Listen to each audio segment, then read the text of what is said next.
Começar nossa live daqui a pouco, já vai estar no ar aí para vocês. Hoje uma noite aí muito especial, uma noite muito significativa. Vai chamando aí a turma aí, vai chamando a turma, vai mandando seu alô, vai entrando aí, entrou aqui o Gui. Uns já entraram tudo uma vez. Manda um alô aí, pessoal, para dar uma saudação para vocês aí, enquanto a gente daqui a pouquinho já começamos. Então, quero dar uma boa noite para todo mundo. Hoje é um dia bem legal, como eu estava falando aqui. Pastor Josadak, que acabou de entrar aqui, eu já vou te chamar, só fazer uma introduçãozinha aqui. Já vou chamar ele para estar junto com a gente aqui, a dar uma boa noite para a turma. Vai ser algo muito especial. Já vai chamando, vai dando um alô aí pro pessoal que nós já vamos começar. A Neuza já entrou, Renata, Fran, Cauã entrou aqui também. Oi, Cauã, Mauro, boa noite. A Ana, a Rita, chama todo mundo aí. Já vai marcando o pessoal. Já vai chamando. Quando começarmos essa conversa, vai ser muito, muito legal. Priscila entrou aqui também. Marcelo mandando um alô. Geni, a Ana. Vai ser bem bacana. Vou chamar aqui já o pastor Josadak para a gente poder iniciar essa. Hã? Vou dar os recadinhos lá no final, se der tempo. Aqui vai chamando a turma aí. Entrou aqui, vamos aguardar. Aqui já vai aparecer o pastor. Deixa eu aumentar meu volume. Vamos ver se vai dar certo aqui. Eu acho que estou recebendo áudio. Opa! Estamos aqui, chefinho. Tudo tranquilo, reverendo? Tudo, e você aí? Tudo bem, graças a Deus. Aqui tá mais quente que aí, pelo jeito, que eu tô de camiseta, você tá aí todo de blusa, de cobertor. Hoje deu 5 graus aqui cedinho. Lá para as 9 horas estava 9 graus e agora deve estar bem frio. Eu estou aqui na expectativa de dormir mais cedo hoje. Aí no Polo Norte, então, porque aqui tá bem tranquilo, tá friozinho para os padrões, né? Mas tá bom demais. Queria que falasse um pouquinho aí, pessoal. Nós estamos aqui agora conectando a maior parte do pessoal de Santa Catarina, né? Mas como é que tá aí no Paraná a questão das restrições, o deslocamento, comércio, como é que tá? Tá bloqueado ainda ou já começou a liberar um pouco? Em algumas cidades estão liberando, já tem muita coisa liberada, mas eu hoje fiz contato com Campo Mourão e a restrição em Campo Mourão está total. Então, existem cidades ainda com restrições muito fortes. Curitiba, a restrição tem um percentual aí de liberdade, mas, de modo geral, a gente percebe que o povo não obedece 100% às regras. Então, já tem um movimento muito significativo na cidade. Entendi. Aos poucos aí, aqui Santa Catarina está um pouco mais liberado, né? Que foi um dos primeiros estados aí que começou com as restrições. Agora estamos voltando parcialmente algumas coisas. A igreja, por exemplo, retornou nesse domingo passado com 30% da capacidade, ou um afastamento aí de 1,5 metro por pessoa, né? Mas já é alguma coisa, né? Retornando, os comércios já estão funcionando quase que normalmente, menos os lugares de grandes aglomerações, né? Mas aos poucos aí as coisas vão se encaminhando, né? Oh, avisa para o Luiz para ele ficar em casa, que ele está no. É isso aí. Ele está conectado agora aí, ó. Se quiser dar um recado para ele, já avisa aí. Não, eu tenho medo dele, eu tenho medo dele. É nada, é nada, ó, tá vendo, pai? O Josodak tá falando pra ti aí, ó. Tu que tá aí no grupo aí, ele tá todo paramentado, é capaz de ele tá assistindo a live de máscara aí pra não pegar nada.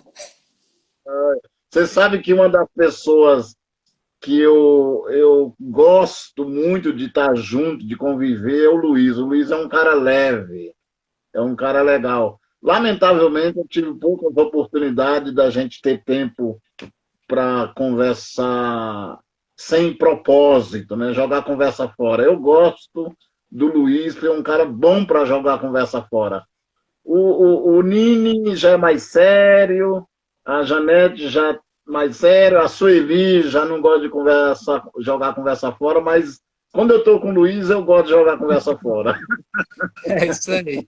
Que benção. Mas, pastor, hoje o nosso tema aqui, nós nos reunimos aí com 3 programações dentro dessa realidade online, que é o nosso culto fim de semana, apesar de ter voltado agora um pouco parcial, né? No meio da semana nós temos aí as reuniões de pequenos grupos, que você conhece muito bem, o pessoal da nossa igreja, aí, pastor Josadá, que é um dos pioneiros aí de implantação do sistema de grupos pequenos nas igrejas. Antes de existir esse negócio aí de célula, todas essas coisas aradas aí, ele já estava lá atrás, quando eu conheci ele ali perto dos meus 15 anos, ele já estava aí com essa ideia de pequenos grupos, como a igreja pode funcionar. Então é um homem aí que tem sido referência para muitas pessoas. Para vocês aqui de Porto Belo também, vocês já conhecem esse material aqui, que é da Bíblia do Discipulado. Ele está assinando aqui, junto com o David Cordfield, todo o material de estudo. Já esteve conosco aqui no ano passado, dentro de um impulso, trazendo bastante coisa. Essa é a de luxo, né? Eu dei essa aqui, eu acho que para alguns pastores e fiquei sem. Preciso comprar a minha agora. Eu tô só com a mais simples aqui.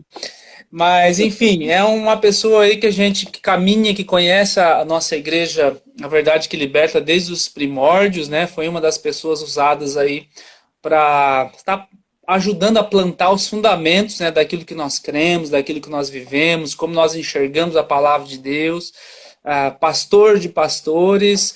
Enfim, não vou entrar aqui na questão do currículo, mas só fiz essa introdução aqui para passar para talvez as pessoas que ainda não conhecem, né, que a gente vai conversar hoje aí sobre discipulado bíblico.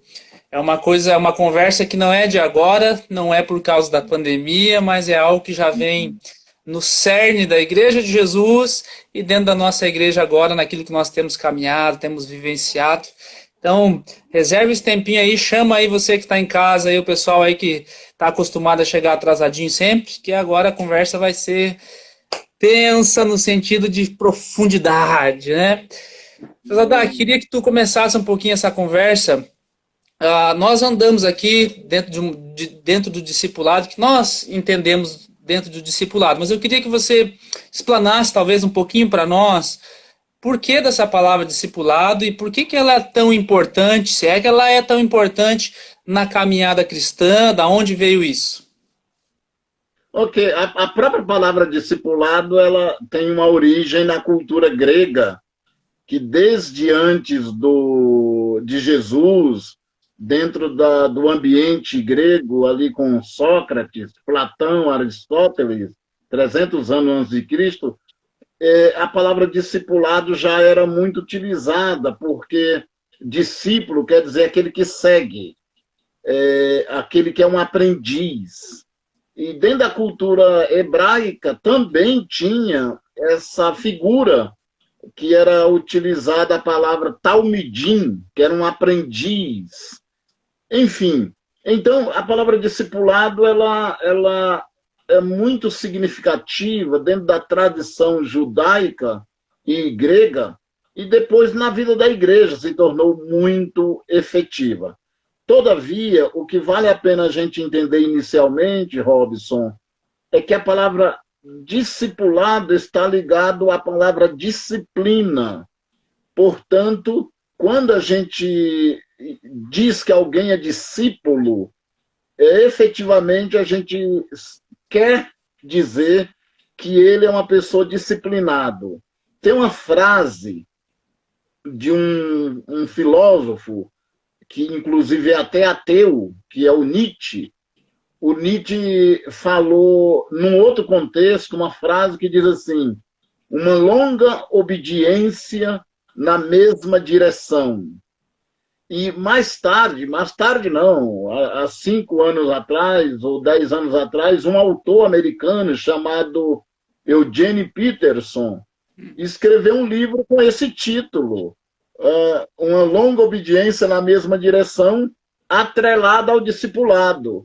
Então, eu acho que o discipulado é uma longa obediência na mesma direção, alinhado com Jesus. Eu acho que esse é um resumo, para mim, muito significativo da palavra discípulo, que está atrelada à prática do discipulado. E por que que isso é, ou qual é a importância de ser um discípulo, ou entender qual é esse conceito de discipulado para um cristão, na tua opinião? A primeira questão, ela é, primeiramente, de ordem estrutural. O cristão precisa estar envolvido no discipulado, porque, estruturalmente, discipulado pressupõe quem? Uma pessoa para ser imitado e um imitador. Ou seja, basicamente requer duas pessoas. Um para ser referencial, para ser imitado, e um para seguir, para ser imitador. E isso é muito interessante porque o apóstolo Paulo, na carta aos Filipenses, ele falou de uma maneira muito especial essa questão, quando ele disse assim, no capítulo 3, versículo 12 a 14. Por 3 vezes ele diz que não tinha alcançado o que de fato ele gostaria. Ele gostaria de ser perfeito, de ser maduro, mas ele repete pelo menos 3 vezes, dizendo assim, prossigo para o alvo, avanço, e ele está dizendo que ele está num processo de crescimento. Só que quando ele chega no versículo 15 ao 17, ele diz que já chegou lá. É bem paradoxal, porque se nos versículos 12 a 14 ele disse que não tinha chegado, como é que agora no versículo 15 a 17 ele já chegou? Na verdade, o que Paulo está colocando são 2 olhares.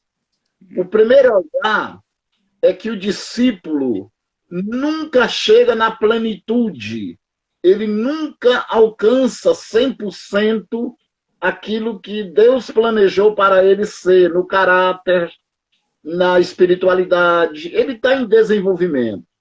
Só que tem um outro olhar, que é o olhar na perspectiva de quem está seguindo ele.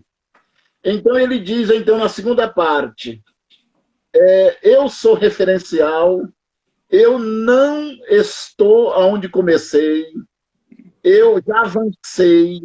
E aí, nesse sentido, ele é exemplo para quem vem atrás. Então, está aí uma síntese do que nós poderíamos dizer da importância do discipulado, não só para o indivíduo, mas para a vida da igreja. Ou seja, tem algumas pessoas crescendo, já um pouco avançado, mais maduro, mais experiente na sua relação com Deus, no seu caráter cristão, e tem gente chegando que precisa de referencial e vai olhar para essas pessoas meio que pisando nos passos dessa pessoa, e pisando nos passos dessas pessoas, ele está pisando nos passos de Jesus. Essa é a ideia central. Magnífico, né? Você olhar que às vezes nós, nos nossos dias, a gente olha apenas para métodos ou modelos e acaba reproduzindo às vezes coisas sem saber que não é uma ideia simplesmente pré-formada, uma estrutura que alguém imaginou para uma denominação em si, né? Mas colocando assim, olhando para esse texto da maneira com que você coloca, dá a impressão assim de que Deus já deixou toda a estrutura para nós, né? Talvez a maneira de se fazer, a gente até acaba escolhendo ou preferindo outras coisas, mas o se fazer, ele tá dentro da essência, né? E se a gente perder isso, perdemos tudo. E a gente retoma, pastor Robson, para o que eu sempre digo, que o cristianismo, fundamentalmente, ele é muito simples. Os valores que compõem, os elementos que compõem o cristianismo, a lista é muito pequena. Não precisamos de muita coisa. E o discipulado também. o verdadeiro discipulado, e talvez eu venha aqui agredir alguns, o verdadeiro discipulado não precisa de manual, não precisa de roteiro, não precisa de programa, não precisa de cartilha, não precisa de sistema nenhum. Porque o verdadeiro discipulado só precisa de um discipulador e um discípulo. E você já ouviu pelo menos 10.000 vezes eu falar isso. Mas eu vou repetir novamente.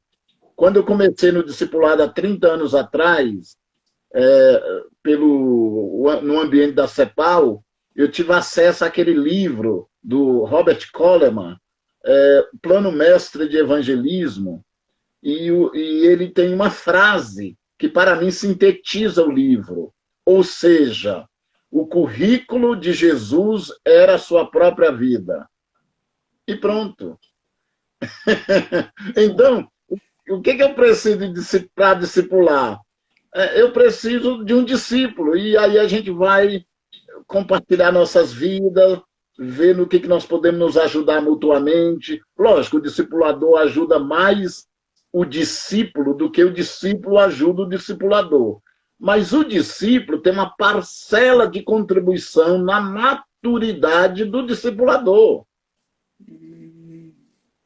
Uau. Quem me ajudou, Robson, a crescer mais na minha vida não foi os bons livros que eu leio, que eu, graças a Deus, tenho acesso em bons livros. Hoje mesmo eu gravei 5 vídeos que vai para o meu site, 5 vídeos explicando os livros que influenciaram a minha vida.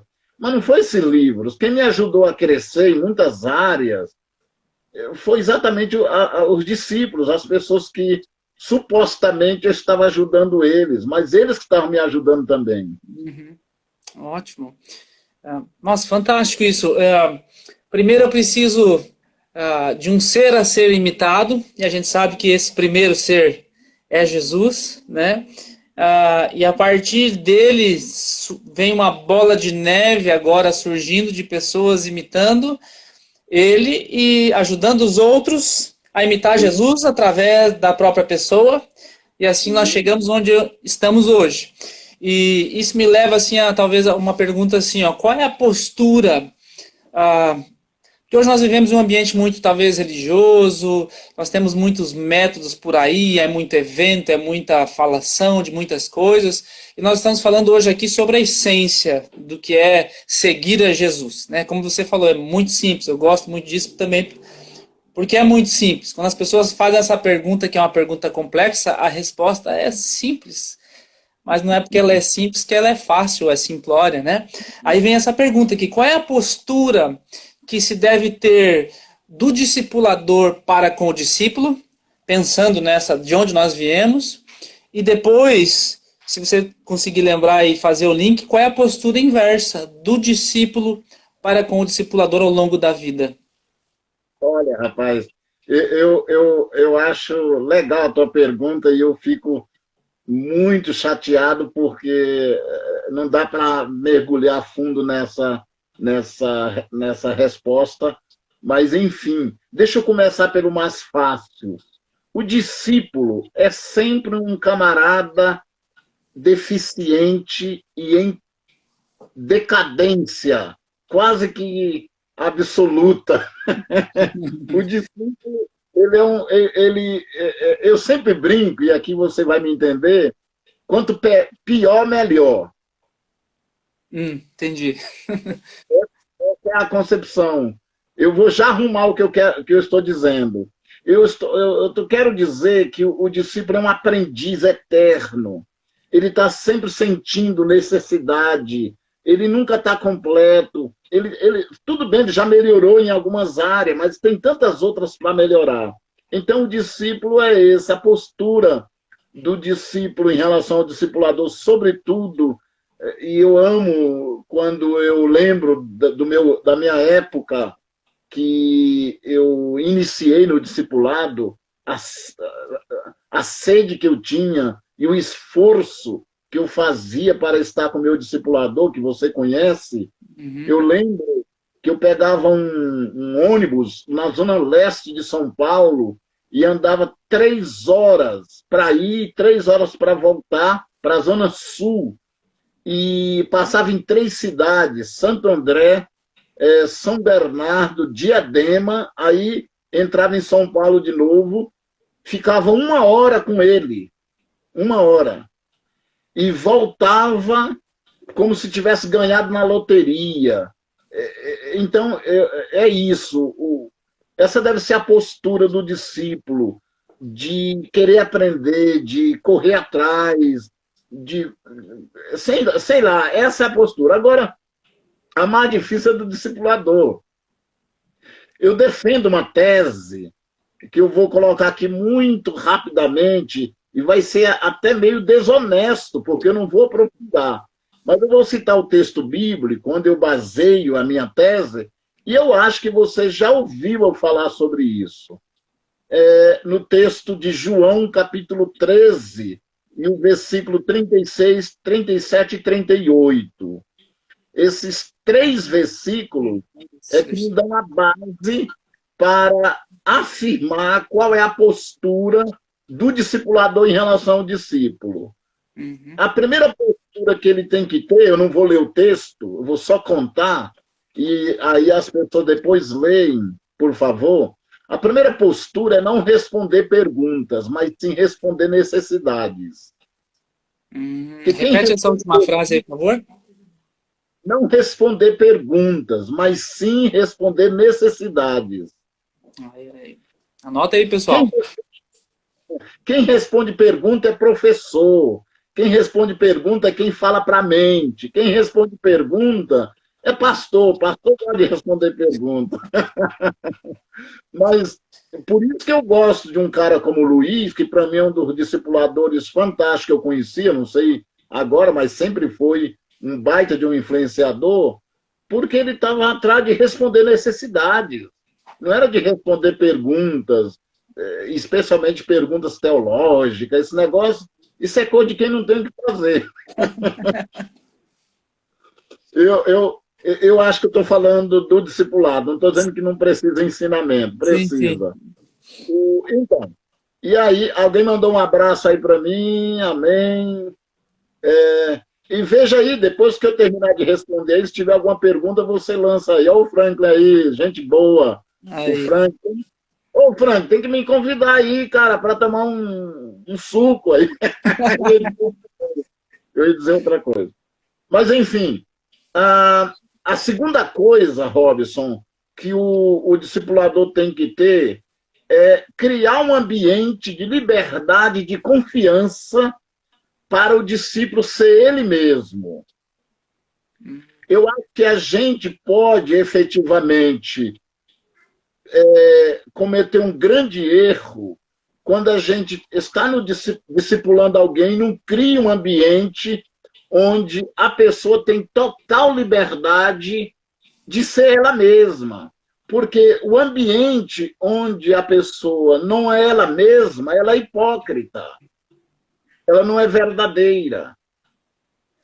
Você entendeu? É um ambiente de hipocrisia, de fachada. Então, o meu discipulador, ele era terrível, cara. De vez em quando ele perguntava assim, você está se sentindo bem? E eu não estava. E eu dizia, não, cara, você é muito xarope. Tá louco, meu. Diz, e você acha que eu tenho que melhorar em quê? Poxa, eu achava isso fantástico, o cara ter a liberdade de deixar eu ser eu mesmo. Uhum. Esse ambiente de liberdade, de confiança. E Jesus, Robson, fazia isso com maestria. Eu tenho inveja de Jesus. Pode ter inveja de Jesus, sabe? Ótimo. Inveja santa. Rapaz, Jesus, o cara metia a mão na cumbuca lá, pegava o dinheiro, o cara ia trair ele e ele deixava o cara à vontade. Ele só criava ambiente para o cara se arrepender.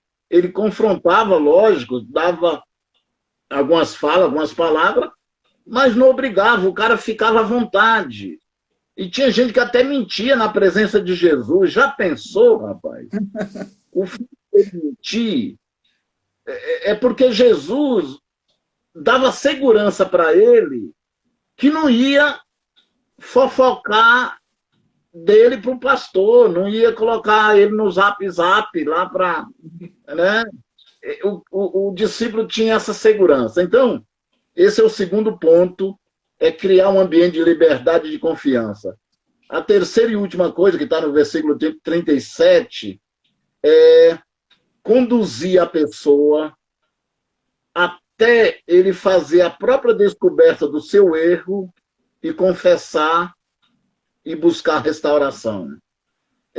Eu acho que essas três coisas, para mim, tem sido que tem norteado a minha caminhada de discipulado, e eu tenho procurado crescer nisso, muito, muito mesmo.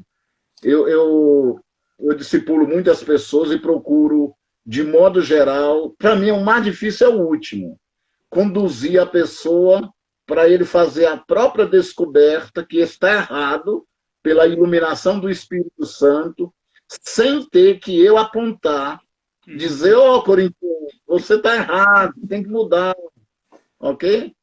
Porque corintiano está errado. E esse é o ponto, né, Josa, que tu bem colocou ali. Se a gente tem a ideia de não responder perguntas, você vai conseguir entender e chegar a esse terceiro ponto, né, de levar a pessoa, porque a nossa tendência, talvez natural, é querer levar, às vezes, um encontro de discipulado como uma mentoria simplesmente, ou como uma sessão de coaching, né? Eu vou te dar os 3 princípios chaves para você deixar de ser um crente meia roda, né? E aí, para você sair desse teu círculo aí vicioso, na onde você está. E o outro ponto que eu achei fantástico também ali dentro do que você comentou é a liberalidade, né? Hoje a gente vê dentro de muitos modelos, ou dentro da própria necessidade humana de se sentir importante, e quando nós estamos à frente de algumas pessoas, seja conduzindo um pequeno grupo, ou às vezes até em um discipulado individual, a tendência do ser humano de controlar, ao invés de estar nesse ambiente que você falou, de deixar a pessoa ser ela mesma, levá-la a descobrir aonde está o ponto de falha dela, né? A nossa tendência, às vezes, é dar as perguntas para que a pessoa nos aplaude ou nos receba, e isso precisa ser removido, porque isso corrompe toda a essência do que era para ser feito. Ser imitador de Cristo não tem nada a ver comigo, tem a ver com Ele, e o que Ele fez em mim pode fazer em você, mas você precisa enxergar isso, e eu estou aqui apenas como uma ferramenta dentro da simplicidade do dia a dia. E em cima disso, queria te fazer uma outra pergunta para conduzir a conversa aqui. Nós falamos sobre a importância, sobre a essência do discipulado, de onde vem. Nós falamos um pouquinho agora da postura entre um discipulador e um discípulo e vice-versa. E dentro disso, tu já meio que comentou ali, mas eu gostaria que talvez tu explanasse um pouquinho mais. Existe um modelo padrão a se seguir para você fazer isso? Ou qual é talvez hoje no nosso mundo, a melhor estratégia para se fazer isso, já que nós entendemos que faz parte do cristianismo? É se encontrar com uma pessoa, é dentro de um ambiente informal, onde você eventualmente se encontra com ela, é algo marcado, é algo que tem que deixar acontecer? Qual é o teu entendimento disso aí hoje, dentro de tantos modelos que a gente vê? Boa mesmo. Eu vou responder de uma maneira muito simples, e depois vou tentar amarrar as pontas. Tá. Eu tenho uma teoria, Robson, que você com certeza já ouviu eu falar disso, e deve ter ouvido mais de uma vez. E a base da minha teoria, eu acho que é o próprio modelo que Jesus utilizou. Por exemplo, você não tem nenhum momento nos evangelhos, pelo menos registrado, que Jesus se encontrou pessoalmente com alguém. até naquela hora que ele se encontra com Pedro, no capítulo 21 de João, onde ele diz, tu me amas, dá para perceber nitidamente que eles não estão só. João está junto. Então, pensando numa estrutura ideal para um discipulado efetivo acontecer, eu acho que é o grupo pequeno. Chame do que quiser chamar. Chame célula, chame grupo caseiro.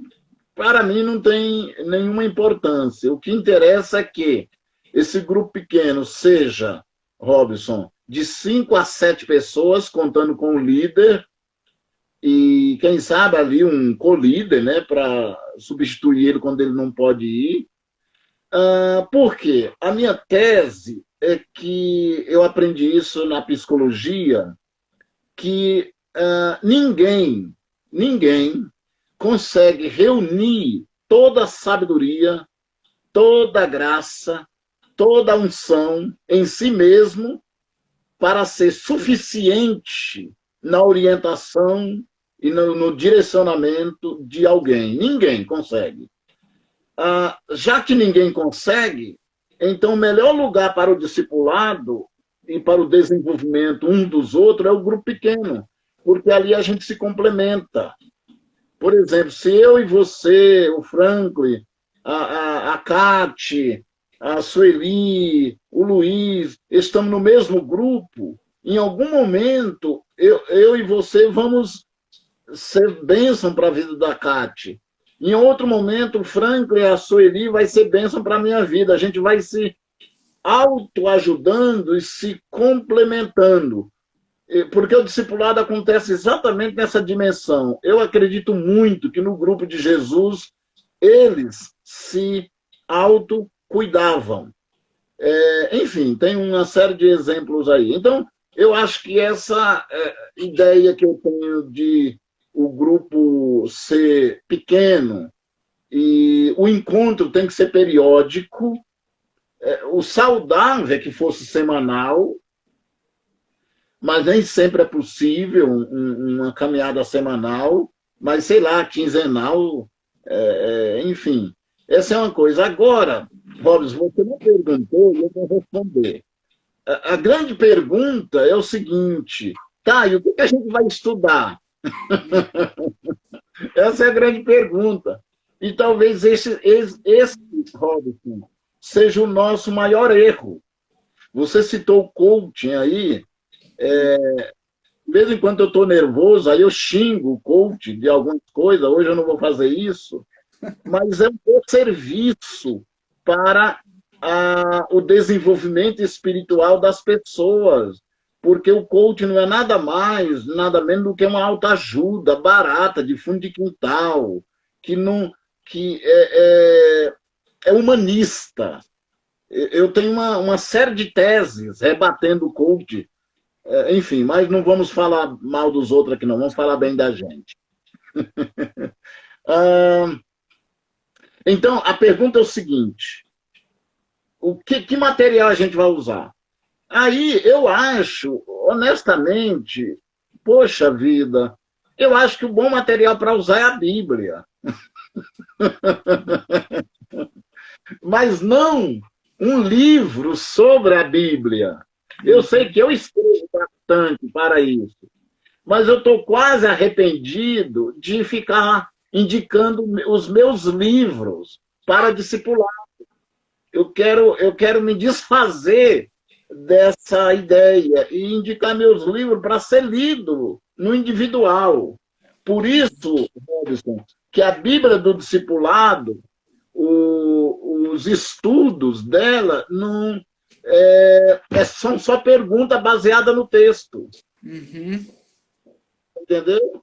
Falar nisso, eu já fui aí treinar o pessoal alguma vez, não, né?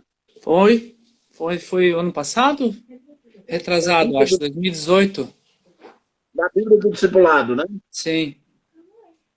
Você já estava aí, né? Sim, eu recente já chego, em 2018. Cara, eu nem lembro, acredita, meu? Não lembro mesmo. Não lembro, eu pensei que não tinha ido. Mas, enfim. Eu sei que você fez o treinamento original aqui há uns 3 anos atrás, né? Sim, foi um pouquinho antes de eu vir para cá. Foi com o David, eu acho que foi a última vez que o David esteve aqui, né? Depois eu acho que ele não ia mais vir e tal. Lá no Bacaxeri. Ah, ok. Ah, ok, ok, ok, ok, ok. Muito bem, então, o que eu quero dizer é o seguinte, que o texto bíblico, por exemplo, eu vou fazer um exercício aqui mais ridículo possível. Cita qualquer versículo aí, por gentileza. Cita aí. Vamos fazer um exercício breve aqui. Para todo mundo saber, então, João 8:32. João. Ah, Oito trinta e dois. conhecereis a verdade A e a verdade verdade é vos. Muito bem. Então, digamos que nós estivéssemos estudando o Evangelho de João e estivéssemos nesse versículo, e eu e você e um grupinho estivéssemos nos reunindo, e o texto bíblico que a gente teria diante de nós fosse João 8:32. Conhecereis a verdade e a verdade vos libertará. O que eu faria? Eu diria assim, gente, o que liberta não é o conhecimento. O que liberta é a verdade. Conhecereis a verdade e a verdade libertará. Muito bem.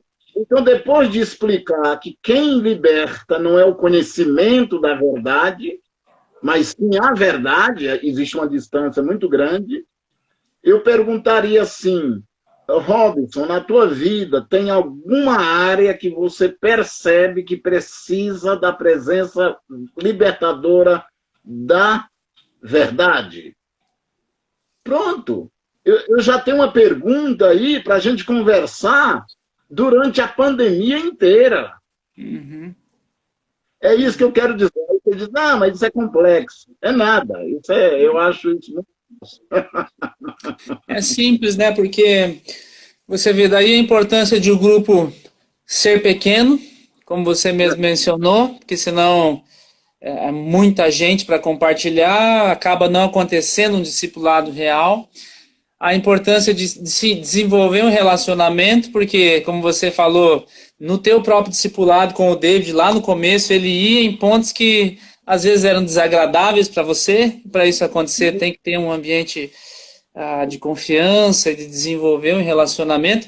E, ao mesmo tempo, é absolutamente simples, porque não requer um conhecimento tão profundo, mas o resultado dessa conversa e desse relacionar ao longo do tempo, ele vai ser obrigatoriamente mudança de vida. É onde ele leva, né? E aí que a gente pode dizer assim, não, isso é um discipulado, porque, voltando no início da nossa conversa, nós estamos imitando aquele que proferiu essas palavras, e ao mesmo tempo daí a gente vem numa cadeia, né, de chegarmos até os dias de hoje, que continuamos imitando aquele primeiro referencial, né? E você sabe, né, que o próprio Paulo, falando aos Coríntios, ele falou nessa direção. Lá no capítulo 11, ele disse, gente, Jesus morreu, Jesus não está aqui entre nós. Então, quem está aqui mais próximo de Jesus sou eu, em outras palavras. Ele diz assim, então, sede meus imitadores como eu sou de Jesus. É mais ou menos essa linha. A pessoa mais próxima de Jesus que eu tinha era o meu discipulador, e era ele que eu tinha que observar. Aprendi, minha vida mudou, Robson, a caminhada com o meu discipulador. E hoje, eu tenho algumas pessoas que caminham comigo há alguns anos, a vida dos caras estão mudando. Deveria mudar mais, mas eles são ruins de serviço pra caramba. É bem isso mesmo. Em cima disso aí, Josa, cada encontro desse, que a gente pode chamar de grupo pequeno e tal, tudo que você comentou ali, cada encontro desse, nós poderíamos perguntar assim, qual é o objetivo de cada encontro? Porque dentro das nossas rotinas hoje, ou às vezes até de uma programação que a igreja coloca para você, as pessoas às vezes têm a ideia de que o objetivo é terminar o devocional, como você mostrou ali, né? O objetivo é a gente chegar ao final desse livrinho aqui que nós estamos usando para conversar. O objetivo é eu responder todas as perguntas que eu já recebi aqui no meu roteiro.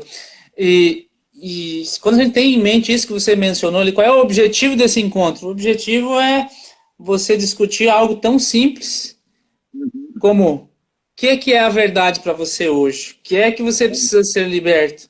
Não interessa se você recebeu 5 perguntas, 10 perguntas no roteiro.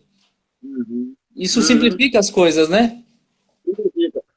Você colocou uma coisa incrível e eu queria reforçar. E eu sei que, para mim, muitas coisas são muito fáceis, mas não é tão fácil assim para todo mundo. Eu sei disso. Mas se você me perguntar se você me perguntasse qual é o objetivo de cada encontro, antes de responder, é o seguinte: cada encontro tem que terminar com tarefas. Não tarefa para todo mundo, mas tarefa pelo menos para um ou para dois. E qual é o ponto que nós vamos abrir no próximo encontro? Compartilhar aquilo que a pessoa recebeu como tarefa. Eu fiz hoje um grupo, eu tive um grupo hoje às 17 horas. E a primeira pergunta que eu fiz foi a pessoa falar de como ela colocou em prática aquela tarefa que nós demos para ela. Ela gastou uns 10 minutos.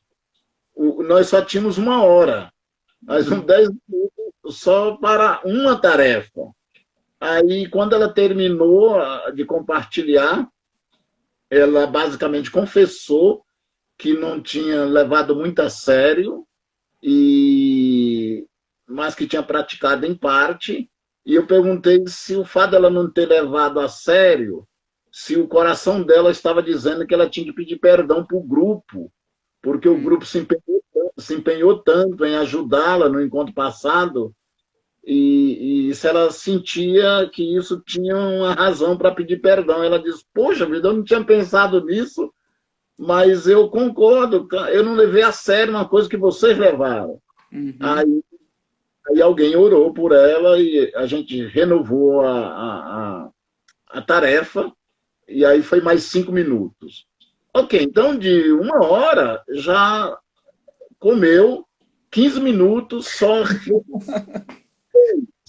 E se tivesse 2? Aí, ok, então eu estou dando esse exemplo para dizer que o conteúdo da conversa do próximo encontro é, primeiramente, a tarefa de quem recebeu para praticar. E lembrando, quando alguém recebe uma tarefa e vai praticar, e no que ele compartilha, pode ser que algumas dicas apareçam ali para a minha vida pessoal. Poxa vida, eu preciso mudar nisso também, tal, etc. Eu cansei, Robinson, de dar uma tarefa para alguém e ter gente que diz assim: eu preciso dessa tarefa também. Eu digo: olha, você vai pegar a tarefa, mas não tem a responsabilidade de partilhar no próximo encontro. Porque a tarefa você pode fazer. E a pessoa fazia, e no próximo encontro ele queria compartilhar, especialmente se ele tinha mudado, né? Mas, enfim. Então... Pode dar uma travadinha. Ok, voltou. Outro ponto muito interessante, Robson, vou repetir uma coisa que você sabe muito bem, que o discipulado, a caminhada do discipulado é o espaço do cuidar e do acompanhar. Ou seja, eu cuido acompanhando e acompanho cuidando. De tal maneira que, se eu vou dizer mais ou menos como foi o grupo hoje, porque eu fiz há 1 hora atrás. Nós estamos vivendo um momento especial, então eu perguntei para o grupo se alguém tinha alguma coisa crucial na vida, alguma coisa muito séria que queria um pedido de oração. E aí, 2 levantaram a mão e manifestou, tal, etc. E teve um que a questão era mais aguda, e eu perguntei se ele precisava de uma ajuda especial.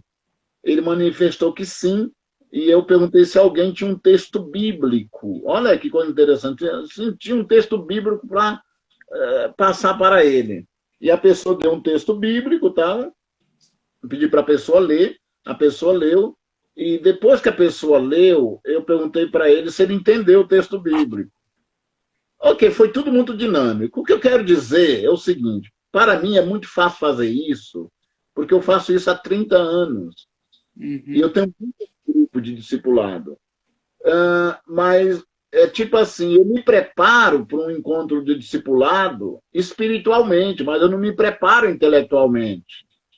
Eu não preparo a lição, porque a lição é o sujeito. É muito dinâmico. Pode acontecer coisa assim, do nada. Tá? Mas para isso, né, Josa, você tem que ter a consciência que você... Por que eu estou tentando analisar o teu ser quando você chega lá nesse lugar, que no caso para nós aqui é a realidade dos pequenos grupos. Dentro do teu ser já está implícito que você está indo para responder necessidades. E quando você está sentado lá, não importa, como você falou assim, o roteiro ou o intelecto em si, mas você, dentro de você, você está a todo momento tentando enxergar uma necessidade a ser respondida. Talvez por isso que para você é fácil, porque essa primeira coisa que talvez muitos ainda não entenderam é isso. Por que eu estou aqui? Eu estou aqui para cumprir o livrinho, estou aqui para fazer minha reunião semanal, estou aqui para fazer qualquer outra coisa que não responder à necessidade dos outros. Então, talvez que para vocês essa essência está tão clara, eu creio que é o cerne da nossa resposta. Nós vamos ter a nossa reunião de impulso agora, tudo online, né, na semana que vem. Eu vou bater nessa tecla justamente dessa nossa conversa, foi muito fantástica, de que o cerne é eu estou ali para responder necessidades, e quando eu estou para responder necessidades, esteja ela no livrinho ou não, quando eu percebi, é aqui, são os 10 minutos que não vão sair do roteiro, que aquela moça ocupou da tua reunião, são os 15 minutos que levou para responder aquela pergunta que... mas o cronograma que eu fiz, não, você foi lá para responder necessidades e isso foi o discipulado. Né? E ao longo que isso é repetido, as coisas vão acontecendo porque as pessoas vão mudar a sua maneira de ver a palavra, a sua maneira de ver os outros e no fim das contas, esse é o objetivo. Sim, sim. Se eu conseguir resumir. Sim. Você falou bem, eu vou resumir aqui. E se eu não for claro, você me pergunta que eu reforço. Você lembra quando Jesus falou assim em Mateus 28, 20? Mateus 28, 19 e 20. Ele diz assim: ide, portanto, fazer discípulos de todas as nações, batizando-os em nome do Pai, do Filho e do Espírito Santo. Versículo 19. Aí tem uma vírgula e começa o versículo 20. Quando o versículo 20 faz parte daquela ordem e de fazer discípulos.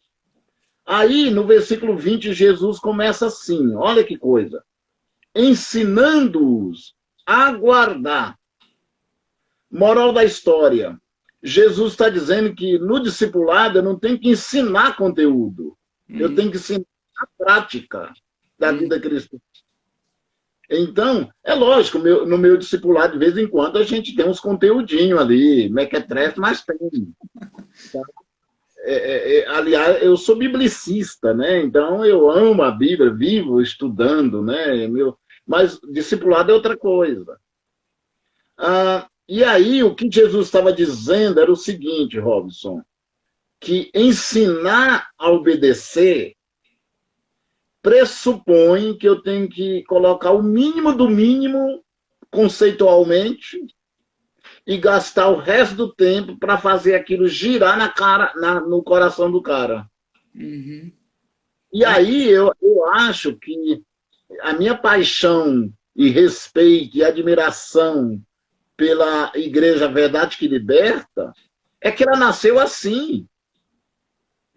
Eu não estou dizendo que hoje a coisa se perdeu, porque eu não conheço a realidade, não estou vivendo o dia a dia, Eu acho que tem mais ou menos 16 anos ou mais que eu não vivo o dia a dia da Verdade que Liberta, tenho informações muito picotadas, fragmentadas, mas a Verdade que Liberta que eu conheci lá em Matelândia era essa verdade que liberta da vivencialidade do Evangelho na beleza. Eu não quero tirar aquela imagem da minha cabeça lá atrás. Não, não, a verdade que liberta para mim é aquela lá. Sim. Ok. Deixa eu te fazer mais uma última aqui, Josa, que nós temos mais 10 minutinhos de live aqui ainda, antes que o Instagram corte a gente.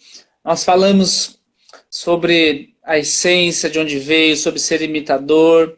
Nós falamos ali sobre a postura, né, entre o discipulador e o discípulo, o discipulador para com o discípulo e vice-versa, o objetivo principal de cada encontro, né, e como acontece esse discipulado dentro da dinâmica de se encontrar como pequenos grupos e enxergarmos as necessidades das pessoas. Para nós finalizarmos ali, como você vê hoje o funcionamento, já que com as restrições de não poder se encontrar pessoalmente, como você vê hoje que essa coisa de se encontrar, de conversar, de talvez olho no olho, ela está acontecendo agora em boa parte online e a gente ainda não sabe quando que vai poder voltar a ter aquela profundidade maior, né? Como você entende hoje que a gente possa continuar fazendo isso, continuar tendo essa troca, apesar das limitações, né, que a tela nos dá hoje, mas também facilita pelo menos uma espécie de encontro. Qual é a tua leitura hoje assim do que está acontecendo em termos de se encontrar como um pequeno grupo e continuarmos nesse processo contínuo de discipulado nesse tempo online? Ele prejudica, ele coloca algumas limitações ou ele abre os olhos para outras coisas? Como é a tua visão hoje nesse tempo que a gente tem vivido? Eu vou responder na perspectiva do discipulado.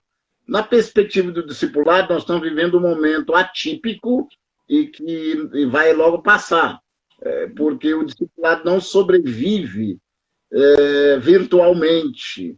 Ele é pele na pele, ele é olho no olho, ele é vida na vida. E quando eu falo vida na vida, eu estou falando de sentimento mesmo, de troca.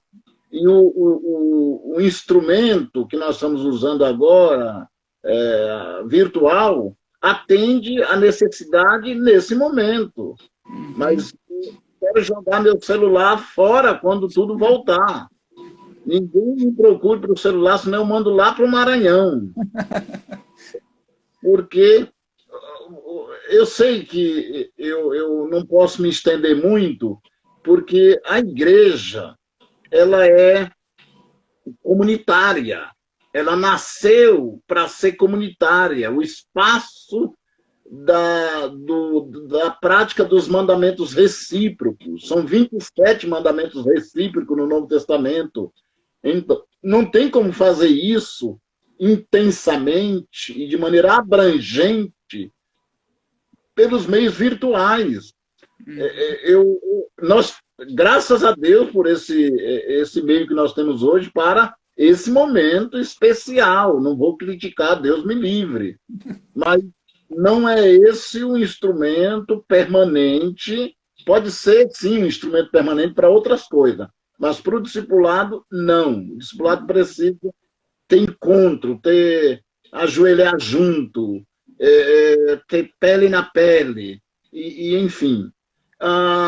É lógico que eu estou comentando bem restritamente, pensando na caminhada do discipulado, do grupo pequeno e etc. Não estou falando da eclesiologia e nem da instituição, porque aí, nesse sentido, essa ferramenta é maravilhosa para a gente otimizar nosso tempo, otimizar recurso e coisa do gênero. Mas só quanto a discipulado, esse não é o melhor e nem será, com fé em Deus, aquele que...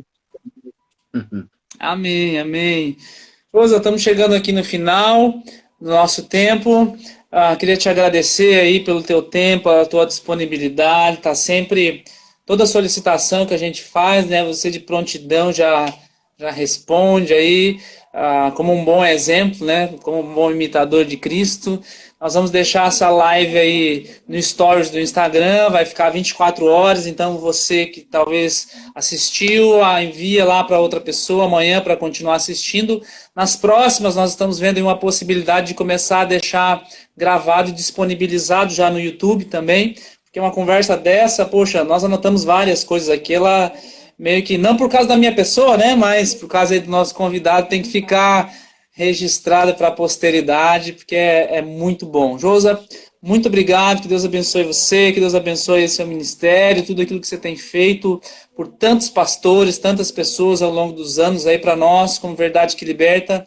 Nós agradecemos muito, bebemos muito, e uma das coisas que eu já até falei para a pastora Felipe, pastor Luiz lá, que assim que passar essa pandemia, aí nós queremos trazer você aqui para estar podendo ter um pouco desse pele na pele aí. Amém, amém. É um prazer para mim sempre. A verdade que liberta nunca me pede as coisas, ela me convoca. Em qualquer lugar que seja, em qualquer ambiente, em qualquer cidade, quando tem alguma necessidade e um apelo da verdade que liberta, eu faço com muito carinho, vou a pé. Eu tenho um carinho pela igreja Verdade que Liberta. Deus abençoe. Deus abençoe então, Josa. Um abraço. Gente, fica aí um pouquinho para eu só dar os últimos avisos para vocês. Aí então, que bom que você está aí. Tivemos um bom engajamento hoje, como temos tido aí em todas as lives. É um prazer enorme. Nesse domingo nós retornamos com os nossos cultos presenciais, ainda com as restrições, né, de pessoas. Estamos vendo a disponibilidade agora para você fazer um check-in para saber em qual culto você vai. Nós temos lá 50 lugares hoje. No primeiro culto dessa semana, no domingo, sobraram ali em torno aí de 7, 8 cadeiras. E à noite, mais ou menos, isso aí também, né? Então, você vai poder fazer um check-in. Nós vamos disponibilizar para os líderes de rede espalharem para vocês o check-in, para você ver se você vai no culto das 9h30, você que vai presencialmente, né? Ou no das 7h30. Os cultos vão continuar sendo transmitidos online, você não é obrigado a ir, né? Mas pessoalmente é sempre algo mais intenso, né? Uso obrigatório de máscara, tem gel espalhado por tudo que é canto lá, tem o distanciamento das cadeiras, enfim, tem todas as medidas assim necessárias que o governo exigiu, que os mercados exigem, que as lojas exigem, tudo mais, né? Então os cultos vão continuar sendo transmitidos online. Para você que tem criança, não temos o serviço das crianças lá ainda, né? Não temos as escolinhas, nem o culto das crianças. Então a gente está pedindo que crianças menores de 12 anos, os pais realmente permaneçam em casa com elas, né? E pode assistir o culto online. O pessoal que está na faixa de risco, tem alguma restrição, está meio receoso, não tem problema, você pode acompanhar ainda o culto online, mas você que já tem a disponibilidade pode estar lá conosco de manhã e de noite. Por que desse check-in? Porque se for necessário nós abrirmos o culto das 5h30 para começar a atender todas as pessoas ali, nós abrimos, senão não há porquê. Pastora Michele, tem alguma que eu esqueci? O pessoal que perguntou aqui tem 65 anos, mas se sente bem, se pode... Vem aqui, fala aqui rapidinho. Não, pode. Não? Vem que você penteou os cabelos ontem aí, fez tudo, agora ela tem que fazer valer o dinheiro, né? Gente, só a pergunta, né? Quem tem 60, aquela faixa de risco de 60 a 65 anos, alguns ficaram receosos de ir no culto. Então, se você se sente bem, se você está bem, se está bem de saúde, lógico, cada um tem que se cuidar, você pode ir, não tem problema nenhum, né? Vai com todos, como que tem que ir, máscara e tudo mais. Né? Se você não se sente, permaneça em casa. É que nos perguntaram, eu queria vir, mas eu tenho 65 anos. Não, então, se você se sente bem, está bem de saúde, não está doente, não está nada, vai e compareça no culto, ok? Fui. Ok. Gostaram do cabelo dela, gente? Com o Juliano da Márcia aí. Gente, então, é isso aí. Ok? Se você que vai estar conosco domingo lá, espero você, não vou poder te abraçar, ninguém pode se abraçar, mas a gente se vê, já é uma grande coisa, né? Os PGs, eu vou avisar sobre os PGs no Impulso, que eu estou programando para segunda-feira. Estamos vendo aí se a gente faz um link privado, como é que a gente está desenvolvendo com o pessoal aí da TI, né, Tecnologia da Informação, mas já vai a gente já vai avisar vocês. Por enquanto, fica como está. Aguardem os avisos. Temos mais 20 segundos na nossa live. Que Deus abençoe. Na quinta-feira que vem, eu vou estar fazendo uma live junto com o pastor Tiago Manioto, lá da nossa igreja de Marechal. Vamos tentar vincular as duas páginas. Vai ser bem legal. Então, que Deus abençoe vocês, gente. Até a próxima. Um grande abraço.